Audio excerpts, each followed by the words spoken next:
तेलंगाना विधानसभा में pro tem speaker Akbaruddin Owaisi को बनाए जाने के बाद आपके मन में सवाल उठ रहा होगा कि उनके पास कौन कौन से फैसले लेने के अधिकार हैं या विधानसभा में कब तक प्रोटेम स्पीकर के पद पर बने रहेंगे। तो बता दें कि वो कुछ समय के लिए इस पद पर रहेंगे जब तक कि विधानसभा में स्थायी अध्यक्ष की नियुक्ति नहीं हो जाती। चूँकि अभी तेलंगाना विधानसभा में स्थायी अध्यक्ष नहीं है, इसलिए ओवैसी ने शनिवार को जीते हुए विधायकों को शपथ दिलाई।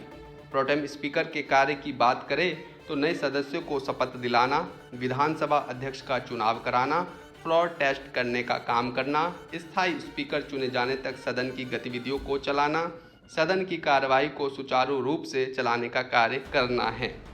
इधर ओवैसी के प्रोटेम स्पीकर बनने के बाद से भाजपा विधायक राजा सिंह ने शपथ लेने से इनकार कर दिया। उन्होंने कहा कि वो जब तक जिंदा हैं तब तक ओवैसी के सामने शपथ नहीं लेंगे। दूसरी तरफ तेलंगाना में ओवैसी को प्रोटेम स्पीकर बनाए जाने के बाद से बढ़ रहे विवाद पर तेलंगाना की रेवंत रेड्डी सरकार में मंत्री उत्तम कुमार रेड्डी ने एक बयान दिया है।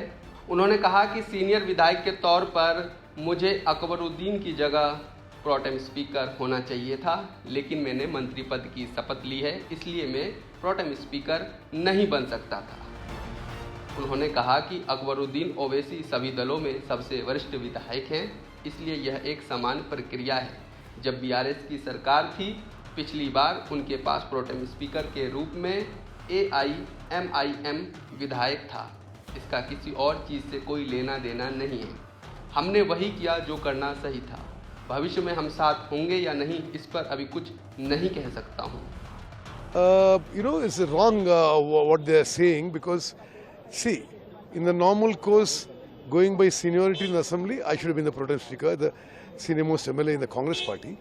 But since I had been sworn as a minister, procedure didn't allow me to be a Pro Tem Speaker. So then we looked at others who had done 6 terms as MLA, senior most. So Akbar was the senior most, among all parties. So it is a normal procedure. Even when TRS government was there last time, they had an MIM MLA as the Pro Tem Speaker. This has nothing to do with anything else. This is only about assembly procedures. We did what is the right thing to do. इधर राजनीतिक गलियारों में चर्चा है कि कांग्रेस को पता था कि भाजपा विधायक राजा सिंह ने 2018 में भी प्रोटेम स्पीकर बनाए गए AIMIM के 4 मीनार विधायक मुमताज अहमद खान के जरिए शपथ लेने से इनकार कर दिया था। राजा और बीजेपी विधायकों को एक बार फिर उकसाने के लिए क्या कांग्रेस ने ऐसा किया है? इन सब के बीच यह भी जानना जरूरी है कि ओवैसी को प्रोटेम स्पीकर के लिए किसने नियुक्त किया। ओवैसी को तेलंगाना की राज्यपाल तमिलिसाई सुंदरराजन ने AIMIM विधायक अकबरुद्दीन ओवैसी को प्रोटेम स्पीकर नियुक्त किया है। इसके बाद चंद्रयान गुट्टा से नवनिर्वाचित विधायक अकबरुद्दीन ओवैसी ने शनिवार को शपथ ली। 6ठी बार विधानसभा पहुंचे ओवैसी ने नवनिर्वाचित विधायकों को भी शपथ दिलाई।